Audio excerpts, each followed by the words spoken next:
Olá, meus irmãos, a paz do Mestre, que Deus abençoe a vocês grandiosamente, poderosamente, que vocês possam ter aí encontros com o Senhor recheado das bênçãos dele. Eu desejo que o Senhor abençoe você poderosamente, meu irmão, você poderosamente, minha irmã.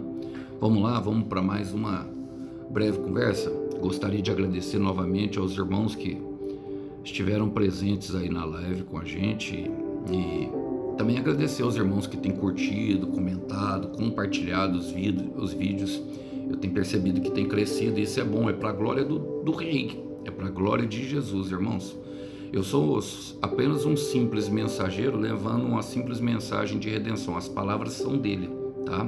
Toda honra e toda glória seja dada ao Senhor, não a glória do homem. Mas quando o canal cresce, quando o canal do irmão Alisson aqui, através da palavra, cresce, e vocês ajudam fazendo isso, compartilhando, curtindo, comentando, eu gosto muito de saber como vocês estão, a palavra de Deus se espalha, vocês ajudam de uma certa forma, e eu fico com um coração muito alegre e muito agradecido. Que Deus abençoe cada um que tem feito isso. Vamos lá? Vamos para a nossa breve conversa, vamos lá para o que interessa, que é a palavra, o alimento, o nosso pão. Quero ler com vocês a Epístola de Paulo aos Romanos, capítulo 4, versículo 11 e 12, apenas para aquilo que o Senhor quer falar conosco. Fala assim: a circuncisão era um sinal de que Abraão já possuía fé e de que Deus já o havia declarado justo, mesmo antes de ele ser circuncidado. Portanto, Abraão é o pai daqueles que têm fé, mas não foram circuncidados. Eles são considerados justos por causa da sua fé. E Abraão também é pai daqueles que foram circuncidados, mas somente se tiverem o mesmo tipo de fé que Abraão tinha antes de ser circuncidado. Glória a Deus. Irmãos, uma rápida explicação sobre o contexto de Paulo escrevendo essa carta. Era para orientar justamente a igreja de Roma, os cristãos que estavam se estabelecendo ali na cidade de Roma, a viverem de maneira fiel ao Senhor Jesus, visto que tinha sido introduzido falsos ensinos, porque a igreja se concentrava em pequenos grupos, e devido a isso havia facilidade de pessoas que muitos dos casos eram judaizantes, que pregavam a obediência à lei como uma forma de acessar a graça de Deus. E nós sabemos que não é assim, irmão. É pelo que o Senhor Jesus fez na cruz que nós acessamos. É pela fé em Cristo hoje que nós acessamos a nova e eterna aliança. Ela é eterna, essa aliança, do sangue que foi derramado por vós em favor de vocês, ao perdão dos pecados e muitos outros benefícios que nós temos acesso por meio da cruz de Cristo. É ilimitado ali, a obra da cruz, a obra redentora da cruz, ela é algo que transcende a nossa mente, que transcende a maneira de pensar. Quanto mais nós estudamos sobre ela, mais nós descobrimos. E aqui Paulo está ensinando justamente sobre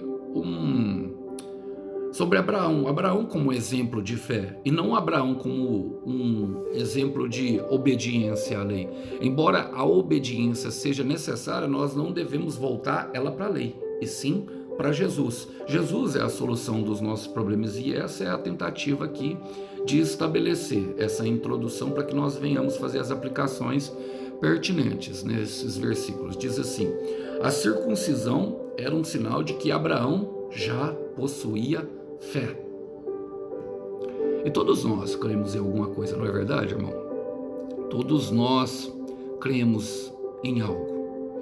Agora, Abraão foi-lhe imputado ser pai da fé, irmão, e nós precisamos entender isso. Por que foi dado isso a ele? Porque na época que ele foi chamado por Deus, não tinha Bíblia, não tinha os testemunhos, ele somente ouviu a voz e creu. Vocês percebem? Hoje nós temos muitos acessos e ferramentas, como por exemplo a própria internet, a qual nós vimos aqui pessoas como o irmão Alisson, e tem muitos outros aí que são muito bons, que, sabe, através de um testemunho do fiel, consegue abrir as portas no nosso coração para que a fé seja depositada lá e nós venhamos a superar as dificuldades da vida. Mas Abraão não, irmão. Abraão não, a palavra fala, a circuncisão era um sinal de que Abraão já possuía a fé, ou seja, ele ouviu e creu e foi. E o que é a circuncisão, irmão? A circuncisão é a obediência, é a vivência da fé. É a vivência da fé. Agora, nós precisamos passar para uma fé prática, logicamente, de forma obediente. E a palavra fala em 1 João capítulo 5, versículo 3, fala: amar a Deus significa obedecer aos seus mandamentos. E os seus mandamentos, na realidade, não são difíceis. Mas, Alisson, você falou que não precisa fazer a circuncisão. Não, foi abolido, irmão, pelo novo sistema de lei. A lei agora é Cristo. Quando há um novo estabelecimento de sacerdócio, antes o sacerdócio antigo era de outro padrão, formado por homens que pecavam e que não tinham a possibilidade justamente de pagar o preço da nossa dívida. Deus enviou o seu Filho, amou tanto o mundo que enviou o seu Filho para que todo aquele que nesse crê não pereça, mas tenha vida eterna. Mas a palavra vai falar no livro de Hebreus, se eu não me engano, no capítulo 7 ou 8, eu não me lembro agora a referência, mas que com a instituição de um novo sacerdócio, uma nova lei. A lei agora é Cristo, e os mandamentos dele não são pesados. Por quê? Se não combina, meu irmão, se está pesado, não combina com o nosso Salvador. O fardo dele, o jugo dele é suave e leve. E esse jugo aqui era pesado, os homens não conseguiam, irmão. Olha, a palavra fala, e de que Deus já o havia declarado justo, mesmo antes de ser circuncidado. Então vocês percebem, irmão, que Deus trabalha com todos assim. O processo é diferente, mas a forma como Deus trabalha acaba sendo... não é igual, mas Deus tem a sua forma de agir. Eu creio que essa é a palavra que eu tenho que dar para vocês. Deus tem a sua forma de agir. Deus primeiro nos mostra o seu amor, irmão. Deus primeiro nos mostra a sua benevolência. Deus primeiro nos mostra toda a sua piedade. Então Deus primeiro nos mostra o seu amor e depois ele nos ensina a obedecer. Olha, ele fala: possuía a fé e de que Deus já havia o declarado justo mesmo antes de ele ser circuncidado, irmão. Ser circuncidado. Isso quer dizer que ele seria circuncidado. Quer dizer que ele seria, sim. Que ele passaria. E não só esse exercício, irmão. Não só esse exercício de fé. Não foi só esse. Abraão entregou seu filho Isaac. Ele muitas vezes partiu de um lugar para outro, e tudo numa odisseia que ele aprenderia, irmão, aprenderia a obedecer a Deus. E isso é o que mostra a nossa vida, o nosso processo com Deus. Nós aceitamos Jesus, ouvimos falar de Jesus, ouvimos falar que Ele pode nos salvar e que Ele pode conceder sim uma melhoria de vida para cada um de nós, mas nós devemos, por meio de exercícios e por meio de como disciplinas espirituais, aprender a obedecer. Uma dessas é essa que nós fazemos, ouvindo a palavra dele diariamente. Nós vemos isso, essa figura, irmão, de ele amar primeiro. Eu pensei em muitas pessoas para apresentar para vocês, mas existe, por exemplo, o paralítico do tanque de Betesda, existe a mulher do fluxo de sangue, existe muitos que ele tratou dessa forma. Eu falo aqui do Senhor Jesus em forma corpórea, mas para mim aqui melhor aplica essa questão aqui de mostrar o seu amor primeiro, é justamente João capítulo 8, a partir do verso 1 ali até o 11, conta a história de uma mulher que foi capturada, ela foi pega em adultério, no ato do adultério. E talvez o adultério seja ali com um dos fariseus. Os fariseus queriam exigir justamente isso aqui que os romanos estão exigindo, que a lei fosse cumprida à risca. A lei mandava que ela fosse apedrejada. E o Senhor Jesus, com muita cautela, com muita elegância, com muito amor, com muita misericórdia, a salvou da mão dos seus acusadores. Com uma simples palavra: quem é que não tem pecado, que atire a primeira pedra. A consciência pesou naquele momento, foram deixando as pedras queriam, logicamente, pegar o Senhor Jesus numa armadilha, mas foram deixando as pedras pelo caminho.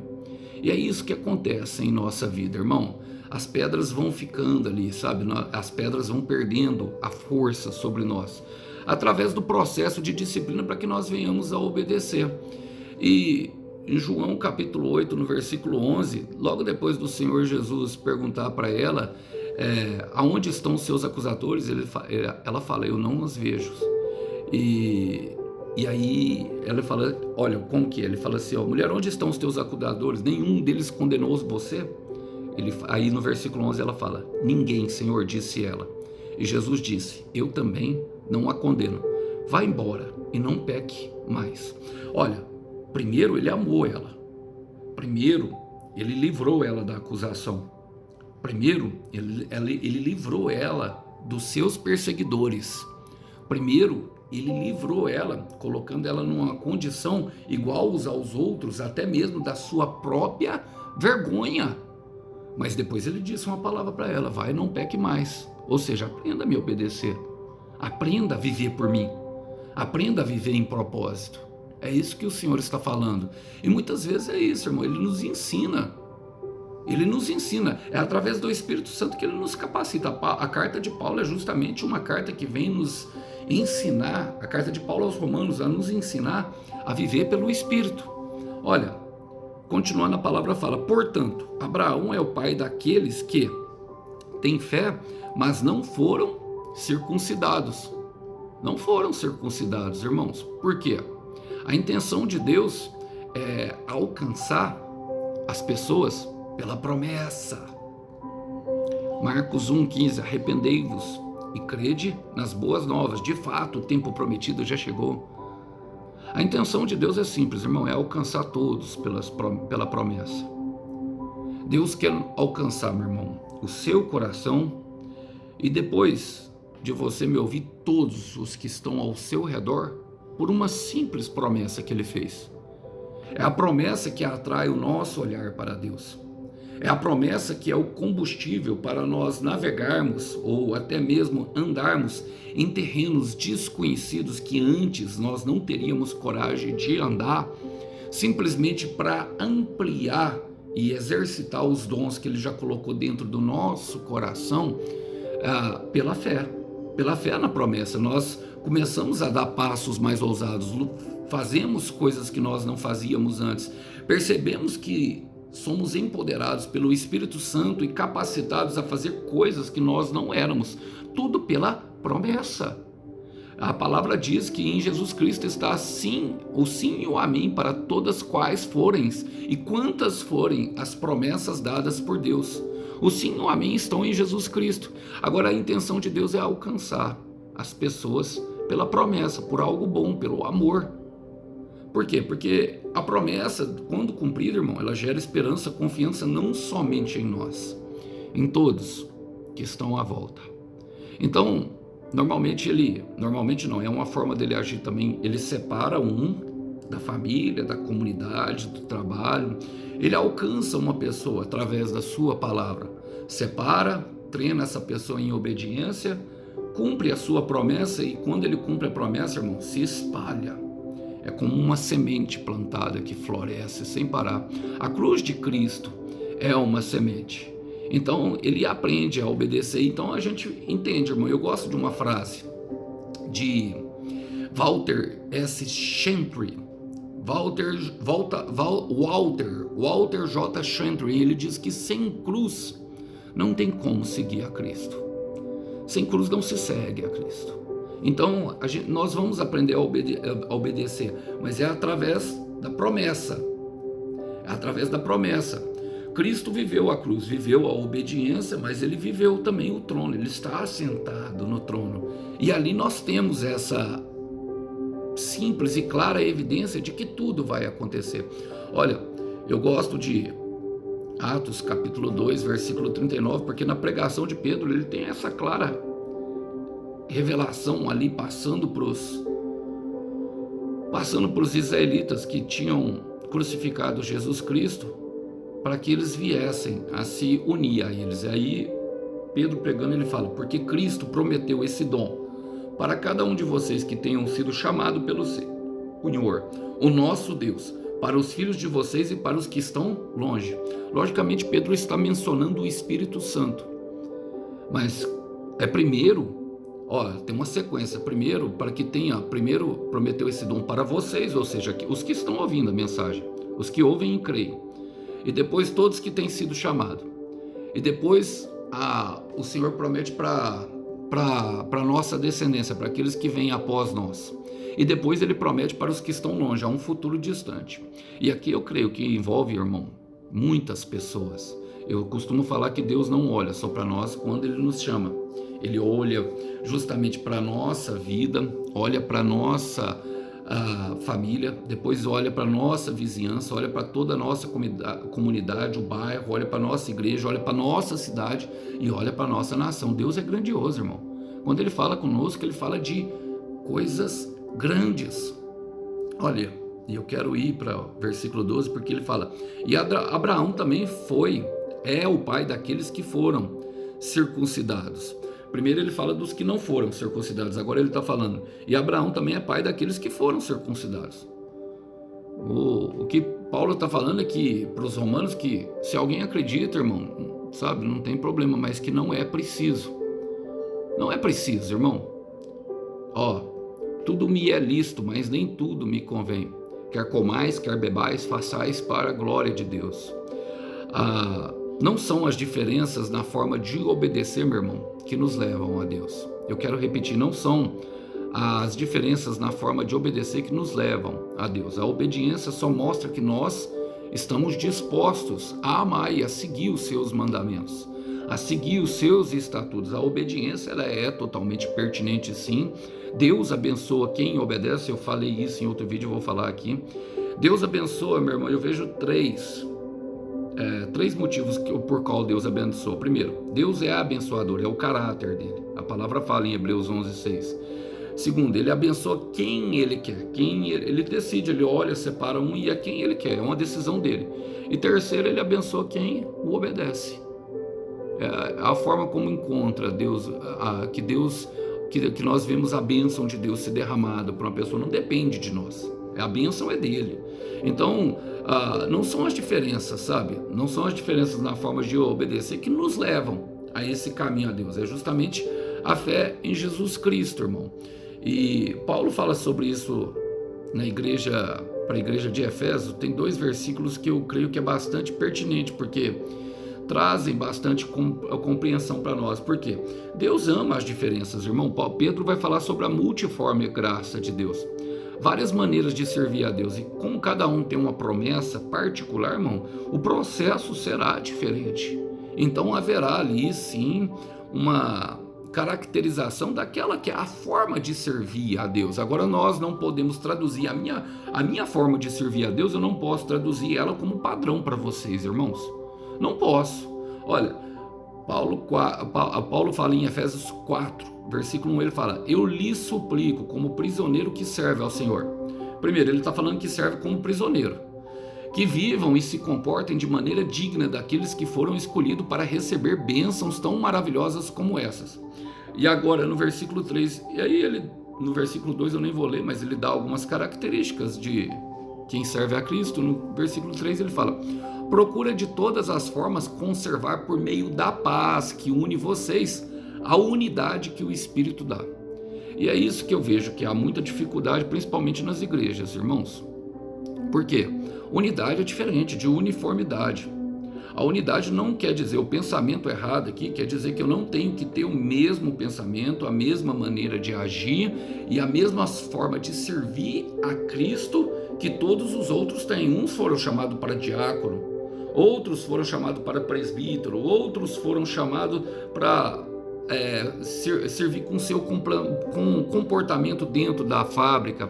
Outras foram chamadas para serem esposas leais e representarem a igreja de Cristo. Outras foram chamadas para serem empresárias e, através do seu modo exemplar e da sua forma como se comportam, sabe, mostrar a Cristo através das suas atitudes, das suas ideias.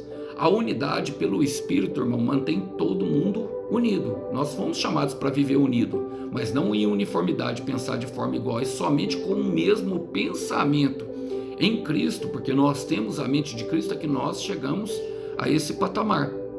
Olha, a palavra vai dizer, para terminar, fala assim, mas somente se tiverem o mesmo tipo de fé que Abraão tinha antes de ser circuncidado. Qual, irmão? Aquela que ouviu a voz que eu falei lá no começo. Ele ouviu a voz e partiu, irmão, não teve dúvida. Ouviu a promessa, vai, sai do meio da tua terra, do meio da tua parentela e vai para a terra onde eu lhe mostrarei.